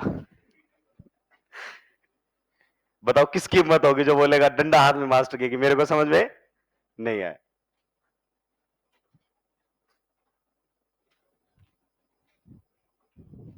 निपटा दिया है। तो एडिशन रिएक्शन की साइट क्या हो गई है? Pi bond. पूरी ऑर्गेनिक में एडिशन होगा तो डबल बॉन्ड पर ही होगा, और एल्कीन में सब्स्टिट्यूशन की साइट कौन सी हो गई है? Allylic carbon. मतलब ये हाइड्रोजन को कोई ना कोई रिप्लेस कर जाएगा, सब्स्टिट्यूशन का मतलब रिप्लेसमेंट। निपटा दिया है। आगे बढ़ सकता हूं?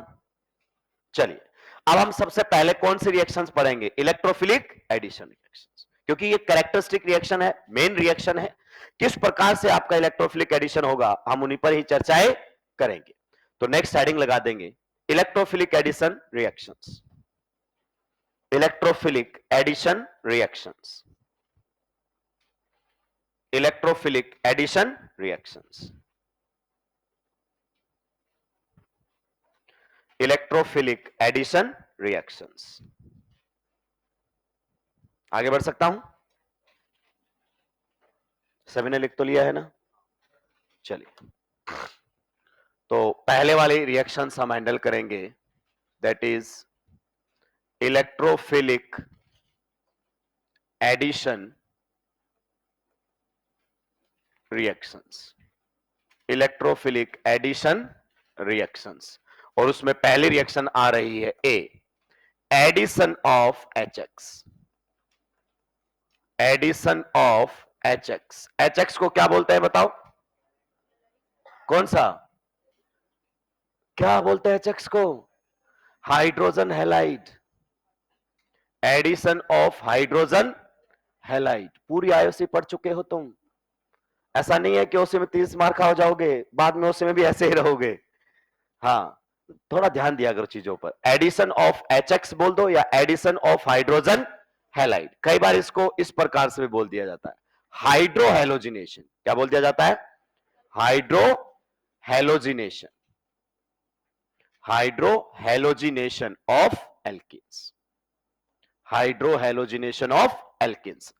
शब्दों पर ध्यान दीजिए दोस्तों। हाइड्रो, हाइड्रो का मतलब हाइड्रोजन, हेलो, हेलो का मतलब हेलोजन, मतलब H और X का जुड़ना क्या कहलाता है? हाइड्रोहेलोजिनेशन। और H और X का हटना डीहाइड्रोहेलोजिनेशन। डी लग जाए कहीं भी मतलब डिलीट कर दो, हटा दो उसको वहां से, तो सिंपल एडिशन ऑफ HX बोल सकते हैं, या फिर आप बोल सकते हैं इसको hydrohalogenation of alkenes. Clear? Pen सभी के डाउन होंगे, चीजों को समझने पर हम ध्यान देंगे। मान लीजिए एक सिंपल रिएक्शन लेता हूं आपके सामने, एकदम बिल्कुल बेसिक रिएक्शन। ये हमारे सामने एक एल्कीन है, ठीक है। रिएक्शन किसके साथ करवाई है मैंने? HX के साथ। किसके साथ करवाई है?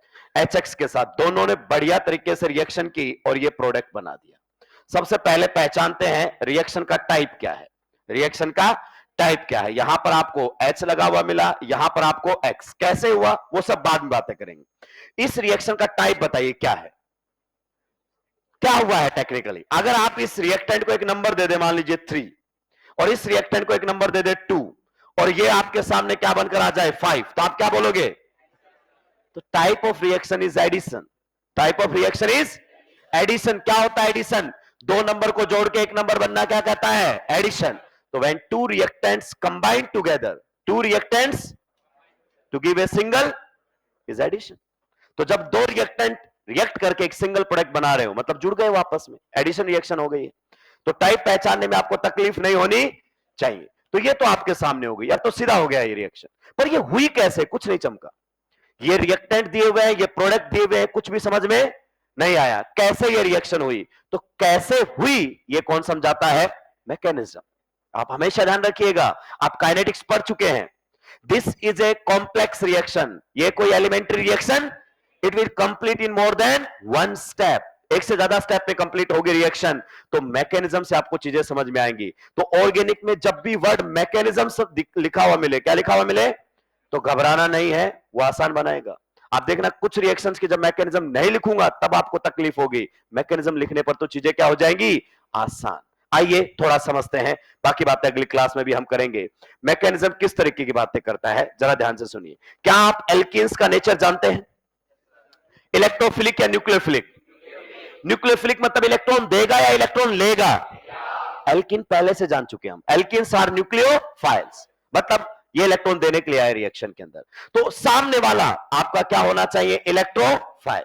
तो ये हमें क्लियर हो चुका है कि इस रिएक्शन में your alkene is behaving as a nucleophile. अगर ये न्यूक्लियोफाइल है तो जाहिर सी बात है सामने वाला क्या होगा? इलेक्ट्रोफाइल। अब आप जीओसी में जाके देखोगे तो कुछ लोग बोलेंगे HCl इलेक्ट्रोफाइल नहीं है, बल्कि HCl इलेक्ट्रोफाइल है, HBr, HI सब इलेक्ट्रोफाइल्स होते हैं। Electrophile anything which accept electrons, clear? तो यहां पर ये इलेक्ट्रोफाइल की तरह काम करेगा और ये न्यूक्लियोफाइल। इलेक्ट्रोफाइल तो अच्छी बात है, पर एक मैंने पॉइंट और पढ़ाया था आपको, electrophilic centre means which atom is going to accept the electrons, जिस पर पार्शियल पॉजिटिव चार्ज है या जिस पर लिविंग ग्रुप जुड़ा होता है। तो आप बताइए H और X में there will be partial and there will be partial. It means this is the electrophilic center.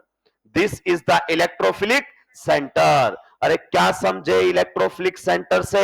Means electrons hydrogen को चाहिए, हैलोजन को नहीं चाहिए। तो आपकी एल्कीन क्या करेगी? अपने पाई इलेक्ट्रॉन्स किसको शेयर करेगा? H को। जैसे इसको इलेक्ट्रॉन्स मिलेंगे, X आपका लिविंग ग्रुप होता है, आप जानते हैं leaving group always eliminates with the bonded pair of electron से, ये यहां से निकल लेगा। अब इलेक्ट्रॉन शेयर करने का मतलब समझो, आधी दुनिया को ये नहीं पता शेयर करने का मतलब क्या होता है। इलेक्ट्रॉन्स की शेयरिंग से क्या बनते हैं? बॉन्ड। अगर ये पाई इलेक्ट्रॉन H के साथ शेयर किया गया है, इसका मतलब अब H का बॉन्ड यहां किसी ना किसी से बनने वाला है। आप बताइए H किस फॉर्म में यहां पर जुड़ने वाला है? H प्लस की फॉर्म में या H माइनस की फॉर्म में या H रेडिकल की फॉर्म में? प्लस की फॉर्म में। क्योंकि इस बॉन्ड के दोस्तों, इस बॉन्ड के दोनों इलेक्ट्रॉन तो किसके पास जा रहे हैं बताओ? X के पास। तो जुगाड़ से आप इसको ऐसे भी लिख सकते थे H plus and X minus. वो जुगाड़ है, वो रियलिटी नीचे लिखी गई आपके सामने। तो आप देखो H plus electrophile, alkene nucleophile reaction कर जाएंगे। X माइनस न्यूक्लियोफाइल एनायन है और एल्किन भी न्यूक्लियोफाइल, आपस में रिएक्ट ही नहीं करेंगे। तो यहां पर H किसकी फॉर्म में जुड़ने वाला है? H प्लस की फॉर्म में। तो आपके पास दो ऑप्शन है कि कार्बन कार्बन डबल बॉन्ड पर आप क्या जोड़ेंगे? H plus. यानी कि आप समझिए, अगर इसने इस प्रकार से इलेक्ट्रॉन दिया कि इस कार्बन और इस हाइड्रोजन में बॉन्ड बना, कहां बॉन्ड बना? इस कार्बन और इस हाइड्रोजन में। तो आपका H यहां पर आकर जुड़ गया और यहां पर कैसा चार्ज आएगा बताओ? पॉजिटिव। क्यों? क्योंकि इस कार्बन का बॉन्ड टूट गया है। भाई इस कार्बन का बॉन्ड टूटा तो H बन गया। तो इसके कितने बॉन्ड थे? यहां 4, यहां भी कितने हैं? 4, यहां पर इसके कितने थे? 4, अब कितने रह गए? 3। तो अगर आपका H प्लस इस वाले कार्बन पर जुड़ेगा तो केटाइन यहां बनेगा, और अगर H प्लस इस कार्बन पर जोड़ूंगा तो केटाइन वहां बनेगा। तो मेरे पास दो ऑप्शन है इस इलेक्ट्रोफाइल को डबल बॉन्ड पर जोड़ने का। पहला ऑप्शन आपके सामने बताया गया था, दूसरा ऑप्शन यहां पर है। अगर मैंने यहां पर H प्लस को जोड़ दिया तो यहां पर क्या बन जाएगा? कार्बो केटाइन। यानी कि H किसकी फॉर्म में जुड़ने वाला है? H प्लस की फॉर्म में। ध्यान से सुनिएगा, ये बेसिक्स है। डबल बॉन्ड पर H किसकी फॉर्म में जुड़ने वाला है? H प्लस की फॉर्म में। अगर डबल बॉन्ड के इस कार्बन पर H प्लस जुड़ा तो केटाइन यहां बनेगा, और डबल बॉन्ड के इस कार्बन पर H प्लस जुड़ा तो केटाइन वहां बनेगा। जिस साइड H प्लस जुड़ेगा उससे दूसरे पर प्लस आ जाएगा। इधर जुड़ा तो उधर प्लस, इधर जुड़ा तो इधर प्लस। तो ये मेरे पास दो रास्ते हैं, दो केटाइन आप लोगों के सामने बन सकते हैं। आप बताइए दोनों केटाइन में से कौन सा केटाइन ज्यादा स्टेबल है? कौन सा वाला केटाइन ज्यादा स्टेबल है? ये कौन बताएगा? जीओसी। मैंने बोला था लोग बोलते हैं जीओसी पर ध्यान मत दो, जीओसी ऐसे वैसे लेक्चर लगते हैं। जीओसी के बिना आगे बढ़ ही नहीं सकते। तो आप बताइए दो केटाइन आपके सामने बने, this cation is more stable and this cation is less stable.